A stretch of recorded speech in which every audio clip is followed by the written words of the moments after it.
ఈ వారం నాకు ఒక విషయం అర్థమైంది. మనం బ్రతకడానికి ఒక రొటీన్ని ఫాలో అవుతున్నాం, కానీ కొన్నిసార్లు అదే రొటీన్ మనల్ని బ్రతకకుండా చేస్తుంది. I'm normal IT guy. నా లైఫ్ ఏదో అలా నడుస్తుంది.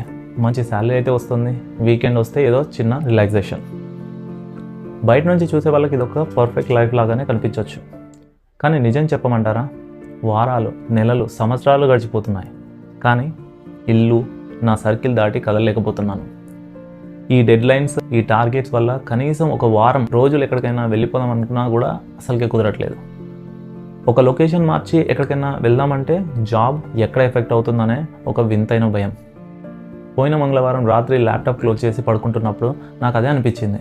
వచ్చే 5 ఏళ్ళు 10 ఏళ్ళు నా జీవితం కేవలం ఇదే లూప్లో సాగిపోతుందా అని. రోజుకు 1000 లైన్లు కోడ్ రాస్తున్నాను, కానీ నా సొంత లైఫ్లో నాకంటూ ఒక లైన్ కూడా రాసుకోలేకపోతున్నాను. ఇక్కడ మన జాబ్ అనేది విలన్ కాదు, మనకు వచ్చే మనీ కూడా విలన్ కాదు, అవి మనకు లైఫ్ని ఇస్తున్నాయి.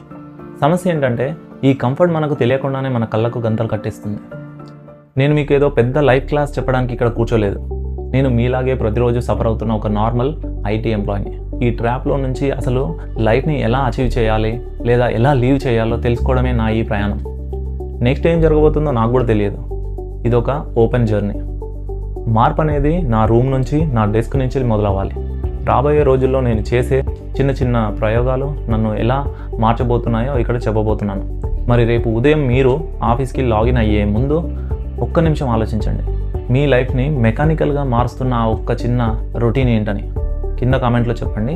మొదట్లో అనుకున్నాను రొటీన్ నా జీవితాన్ని మార్చేస్తుందని, కానీ ఇప్పుడు అనిపిస్తుంది బహుశా రొటీన్ సమస్య కాదు, నేను జీవితాన్ని గమనించడం మర్చిపోయాను అంతే. This is your Ashok signing off. Next వీడియోలో కలుద్దాం.